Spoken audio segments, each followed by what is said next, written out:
Hey guys, I am coming to you from my house. We're going to read chapter 8. I got a haircut. It's a little shorter. What do you think? I'm sure all the cats will be involved in this making of chapter 8, so bear with me. All right. So chapter 7 was a big deal. Okay. Who killed Myrtle? You should know this. Daisy was driving Gatsby's car. Okay. All right. So let's talk chapter 8. You ready? Here we go. I'm on page 147. I couldn't sleep all night. A foghorn was groaning incessantly on the sound, and I tossed half sick between grotesque reality and savage, frightening dreams. Toward dawn, I heard a taxi go up Gatsby's drive, and immediately I jumped out of bed and began to dress. I felt that I had something to tell him, something to warn him about, and morning would be too late. Crossing his lawn, I saw that his front door was still open, and he was leaning against the table in the hall, heavy with dejection or sleep. "Nothing happened," he said wanly. I waited, and about 4 o'clock, she came to the window and stood there for a minute, and then turned out the light. His house had never seemed so enormous to me as it did that night when we hunted through the great rooms for cigarettes. We pushed aside curtains that were like pavilions and felt over innumerable feet of dark wall for electric light switches. Once I tumbled with a sort of splash upon the keys of a ghostly piano. There was an inexplicable amount of dust everywhere, and the rooms were musty as though they hadn't been aired for many days. I found the humidor on an unfamiliar table with 2 stale dry cigarettes inside. Throwing open the French windows of the drawing room, we sat smoking out in the darkness. "You ought to go away," I said. "It's pretty certain they'll trace your car." "Go away now, old sport?" "Go to Atlantic City for a week or up to Montreal." He wouldn't consider it. He couldn't possibly leave Daisy until he knew what she was going to do. He was clutching at some last hope, and I couldn't bear to shake him free. Okay, we know what Daisy's going to do. Tom really kind of made a fool of Gatsby at the hotel, and we absolutely know that Daisy's going to stick by Tom. It was this night that he told me the strange story of his youth with Dan Cody. Told it to me because Jay Gatsby had broken up like glass against Tom's hard malice, and the long, secret extravaganza was played out. Okay, guys, so we know here that everybody knows who Gatsby is. His truth is out. He can't put on this face anymore, and Tom brought it out of him really like that. Okay. I think that he would have acknowledged anything now, without reserve, but he wanted to talk about Daisy. She was the first nice girl he had ever known. In various unrevealed capacities, he had come in contact with such people, but always with indiscernible barbed wire between. He found her excitingly desirable. He went to her house at first with other officers from Camp Taylor, then alone. It amazed him. He had never been in such a beautiful house before. But what gave it an air of breathlessness, intensity, was that Daisy lived there. It was a casual thing to her as his tent out at camp was to him. There was a right mystery about it, a hint of bedrooms upstairs more beautiful and cool than other bedrooms, of gay and radiant activities taking place through its corridors, and of romances that were not musty and laid away already in lavender, but fresh and breathing and redolent of the year's shining motor cars, and of dances whose flowers were scarcely withered. It excited him, too, that many men had already loved Daisy. It increased her value in his eyes. He felt their presence all about the house, pervading the air with the shades and echoes of still vibrant emotions. But he knew that he was in Daisy's house by a colossal accident. Okay, so Gatsby knew that he didn't belong there. He knew that he was not of the same social status as Daisy. He was at present a penniless young man without a past, and at any moment the invisible cloak of his uniform might slip from his shoulders. So he made the most of the time. He took what he could get ravenously and unscrupulously. Eventually, he took Daisy one still October night. Took her because he had no real right to touch her hand. He might have despised himself for he had certainly taken her under false pretenses. I don't mean that he had traded on his phantom millions, but he had deliberately given Daisy a sense of security. He let her believe that he was a person from much the same stratum as herself, that he was fully able to take care of her. All right, so guys, we see that he was never fully honest with Daisy from the beginning. And when you begin a relationship that's not based on honesty, it's bound to fail. As a matter of fact, he had no such facilities. He had no comfortable family standing behind him, and he was liable at a whim of any impersonal government to be blown anywhere about the world. But he didn't despise himself, and it didn't turn out as he had imagined. He had intended, probably, to take what he could and go, but now he found that he had committed himself to the following of the Grail. He knew that Daisy wasn't extraordinary, but he didn't realize just how extraordinary a nice girl could be. She vanished into her rich house, into her rich life, full life, leaving Gatsby nothing. He felt married to her, and that was all. When they met again 2 days later, it was Gatsby who was breathless, who was somehow betrayed. Her porch was bright with the bought luxury of a star shine. The wicker of the settee squeaked fashionably as she turned toward him, and he kissed her curious and lovely mouth. She had caught a cold, and it made her voice huskier and more charming than ever, and Gatsby was overwhelmingly aware of the youth and mystery that wealth imprisons and preserves, of the freshness of many clothes, and of Daisy gleaming like silver safe and proud above the hot struggles of the poor. Okay, so Gatsby never intended to fall in love with her, but well, now he is.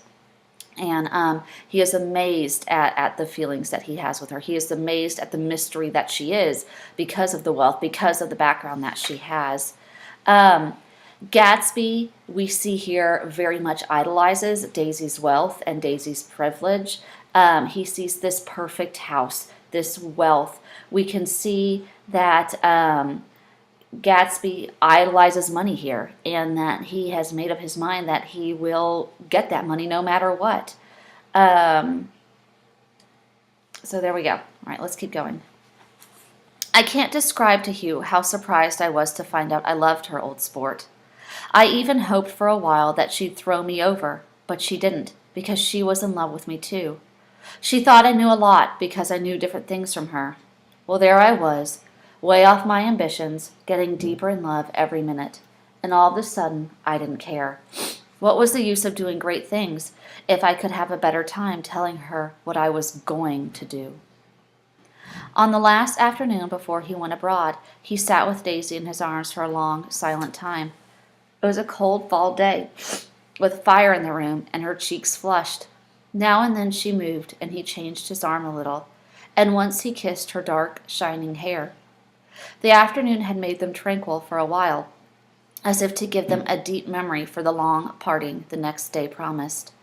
They had never been closer in their month of love, nor communicated more profoundly, one with the another, than when she brushed silent lips against his coat shoulder, or when he touched the end of her fingers gently, as though she were asleep. He did extraordinarily well in the war. He was a captain before he went to the front, and following the Argonne battle, he got his majority and the command of the divisional machine gun. After the armistice, he tried frantically to get home, but some complication or misunderstanding sent him to Oxford instead. He was worried now.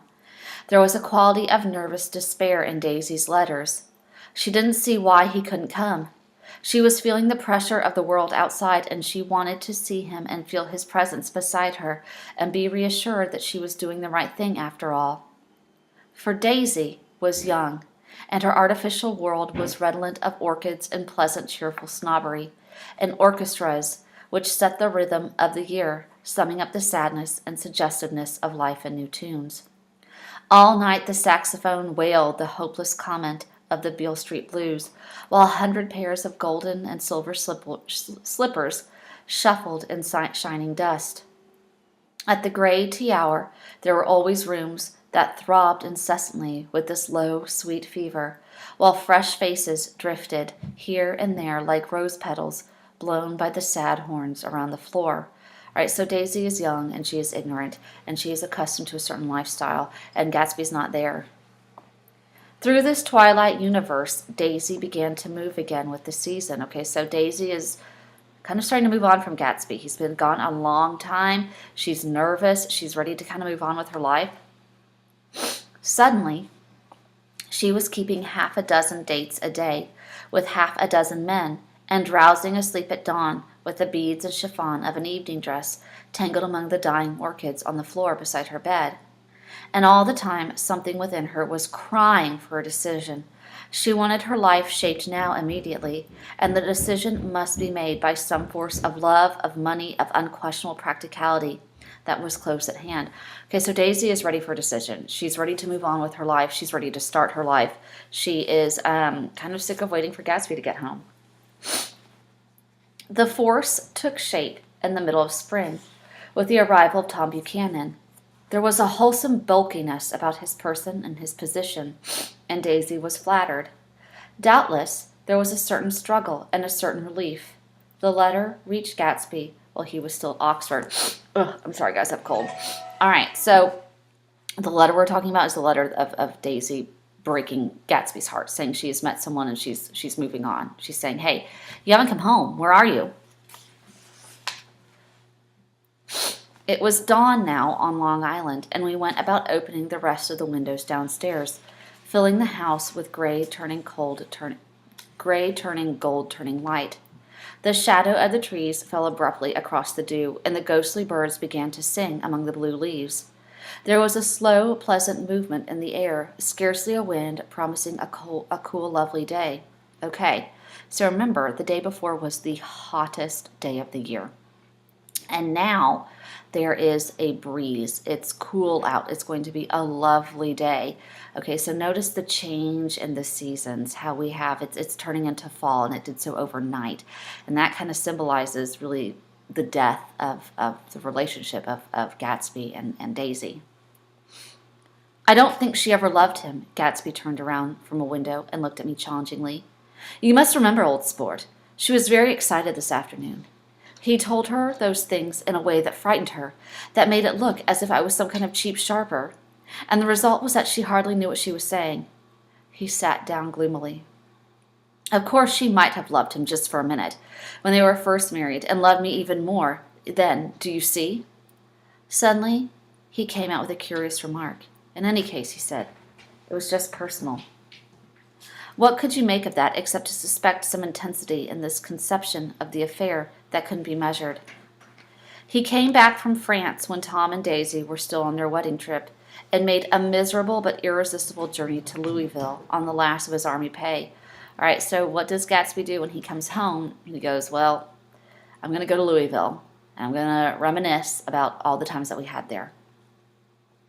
He stayed there a week, walking the streets where their footsteps had clicked together through the November night, and revisiting the out-of-the-way places to which they had driven in their white car.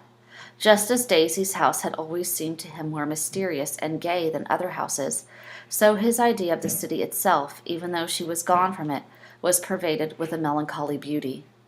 He left, feeling that if he had searched harder, he might have found her, that he was leaving her behind.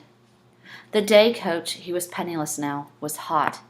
He went out to the open vestibule and sat down on a folding chair at the station slid away, and the backs of unfamiliar buildings moved by, then out into the spring field, where a yellow trolley raced them for a minute, with the people in it who might once have seen the pale magic of her face along the casual street.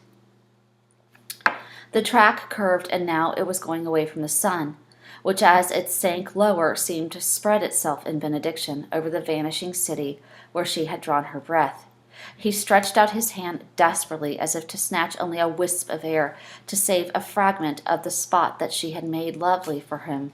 But it was all going by too fast, now for his blurred eyes, and he knew that he had lost the part of it, the freshest and the best forever. All right, guys, so talking about Daisy is really Gatsby's desperate attempt to keep his dream alive and to continue to live in the past. And we all know that we cannot ever live in the past. He is fully unable to accept the fact that his dream is dead. He can't accept it. He is in complete and utter and total denial. It was 9 o'clock when we finished breakfast and went out on the porch. The night had made a sharp difference in the weather, and there was an autumn flavor in the year. Remember again, the hottest day of summer was the day before.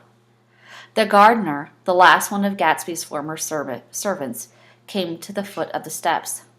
"I'm going to drain the pool today, Mr. Gatsby.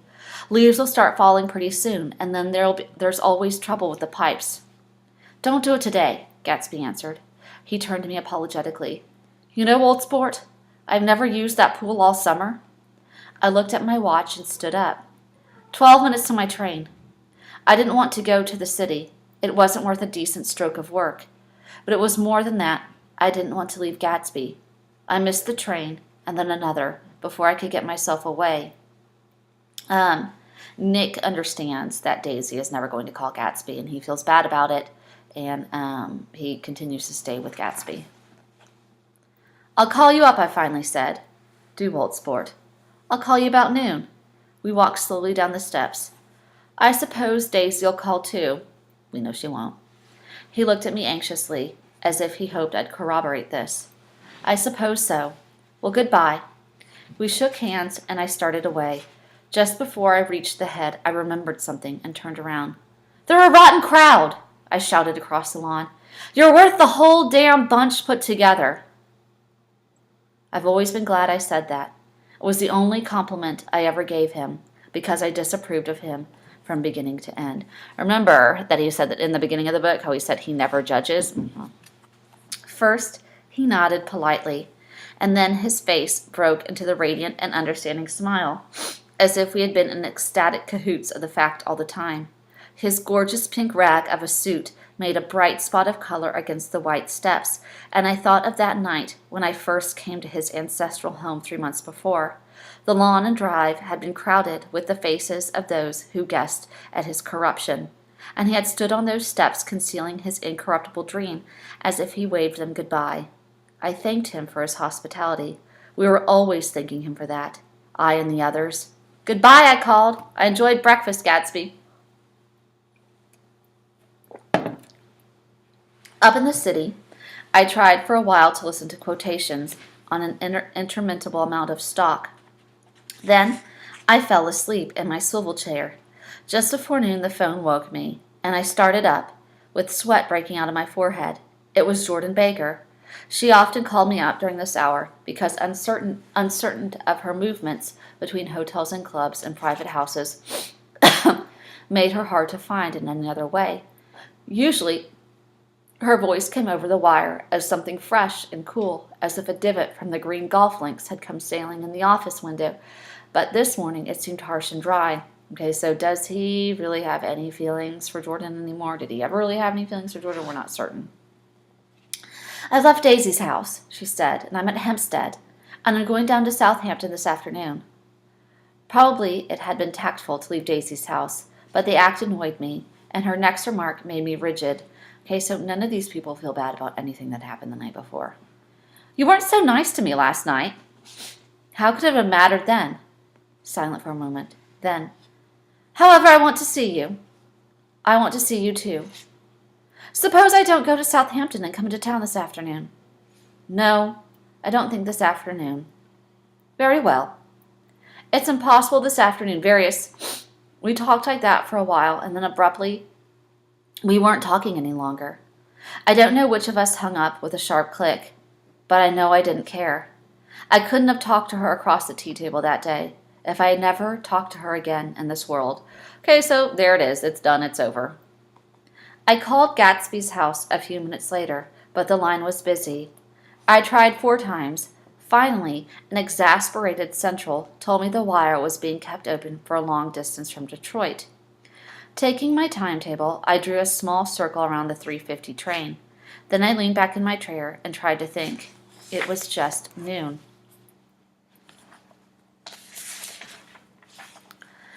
When I passed the ash heaps on the train that morning, I had crossed deliberately to the other side of the car. I suppose there'd be a curious crowd around there all day with little boys searching for dark spots in the dust, and some garrulous man telling over and over what had happened, until it became less and less real, even to him, and he could not tell it no longer, and Myrtle Wilson's tragic achievement was forgotten. Now, I went to go back a little and tell what happened at the garage after we left there the night before. Okay, so we're backtracking. We're going back to the garage and the night before. They had difficulty in locating the sister Catherine. She must have broken her rule against drinking that night, for when she arrived she was stupid with liquor and unable to understand that the ambulance had already gone to Flushing.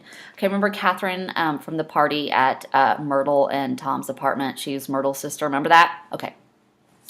When they conceived her of this, she immediately fainted, as if that was the intolerable part of the affair. Someone kind or curious took her in his car and drove her to the wake of her sister's body.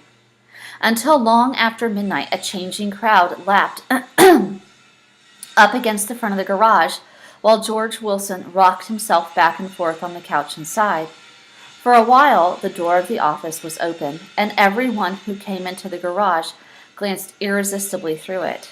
Finally, someone said it was a shame and closed the door. Michaelis and several other men were with him, first 4 or 5 men, later 2 or 3 men. Still, Michaelis had to ask the last stranger to wait there 15 minutes longer, while he went back to his own place and made a pot of coffee. After that, he stayed there alone with Wilson until dawn. About 3 o'clock, the quality of Wilson's incoherent muttering changed. He grew quieter and began to talk about the yellow car. He announced that he had a way of finding out whom the yellow car belonged to, and then he blurted out that a couple of months ago his wife had come home from the city with her face bruised and her nose swollen. Remember, that was from when Tom hit her. But when he heard himself say this, he flinched and began to cry, "Oh, my God!" again, in his groaning voice. Michaelis made a clumsy attempt to distract him. "How long have you been married, George? Come on there. Try to sit still a minute and answer my question. How long have you been married?" 12 years. "Ever had any children?" "Come on, George, sit still. I asked you a question. Did you ever have any children?" The hard brown beetles kept thudding against the dull light, and whenever Michaelis heard a car tearing along the road outside, it sounded to him like the car that hadn't stopped a few hours before.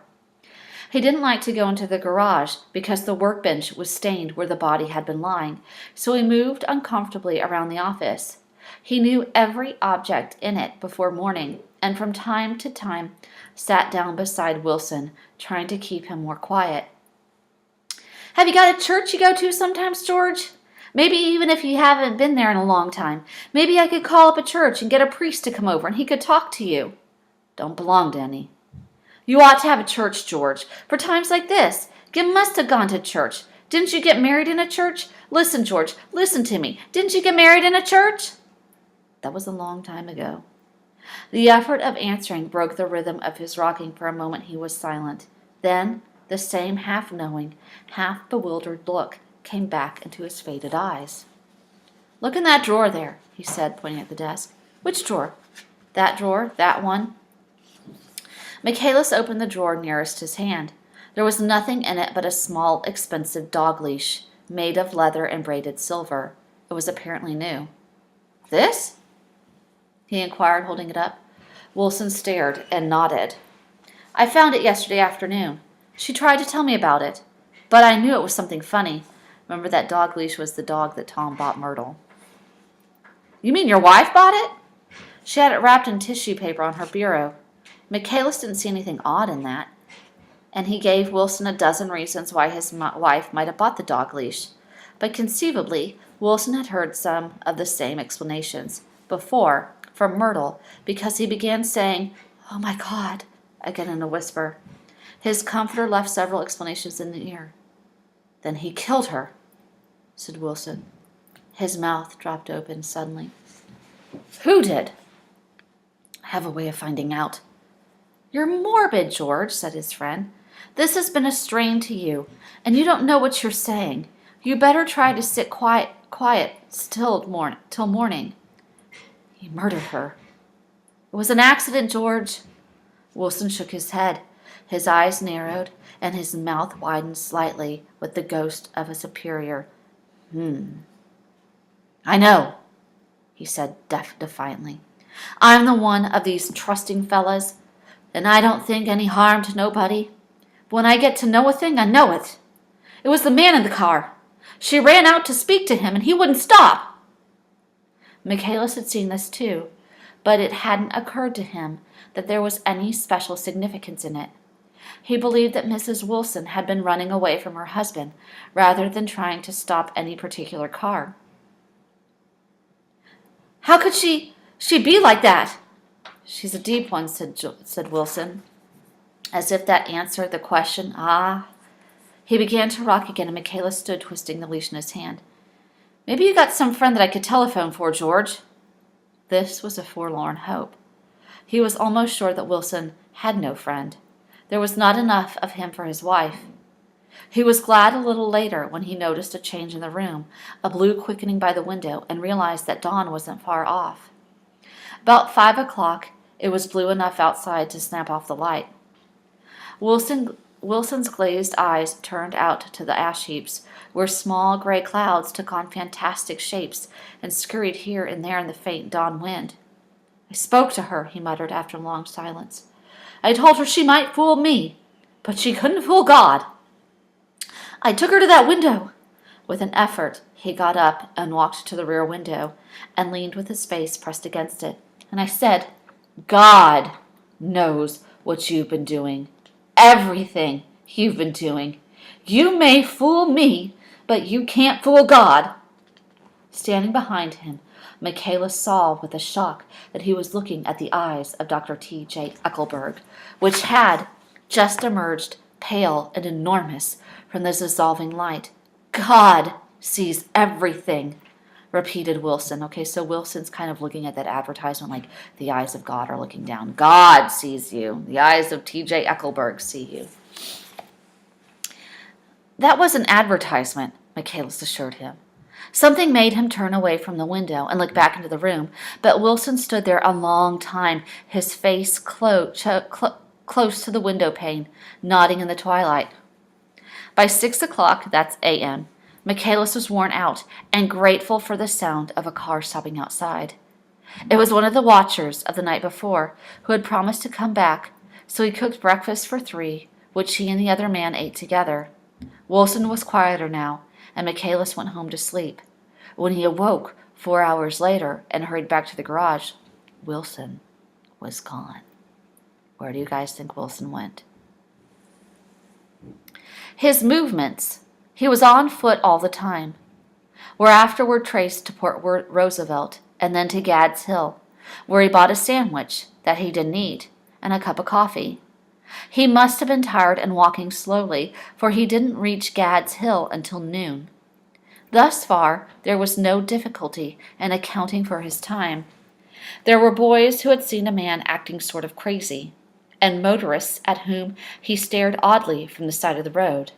Then, for 3 hours, he disappeared from view.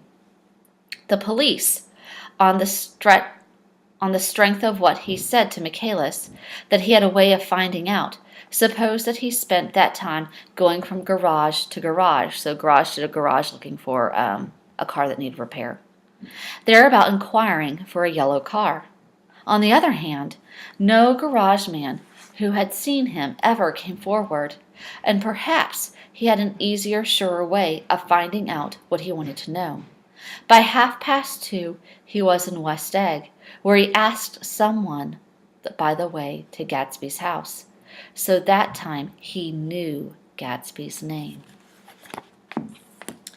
At 2 o'clock, Gatsby put on his bathing suit and left word with the butler that if anyone phoned, word was to be brought to him at the pool.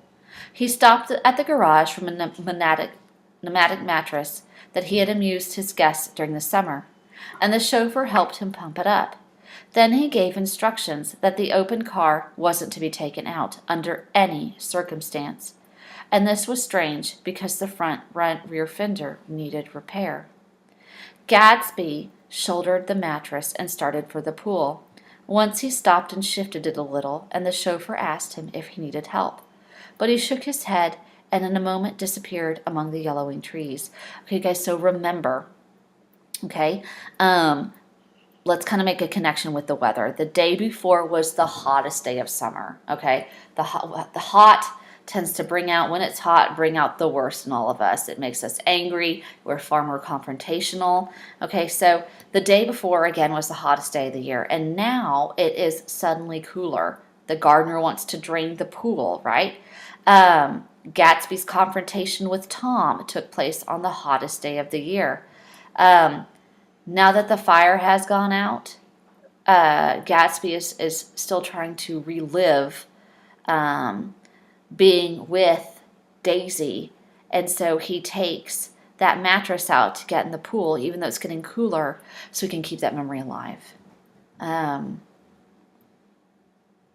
He wants to cling to the way that Daisy loved him and insists on getting in the pool. No telephone messages arrived, but the butler went without his sleep and waited for it until 4 o'clock, until long after there was any one to give it to him if it came. I have an idea that Gatsby himself didn't believe it would come, and perhaps he no longer cared. If that was true, he must have felt that he had lost the old warm world, paid a high price for living too long with a single dream.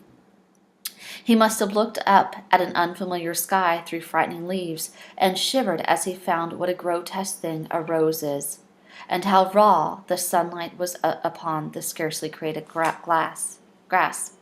A new world material without being real, where poor ghosts breathing dreams like air drifted fortuitously about, like the ashen heap, fantastic figuring gliding toward him through the amaphris trees.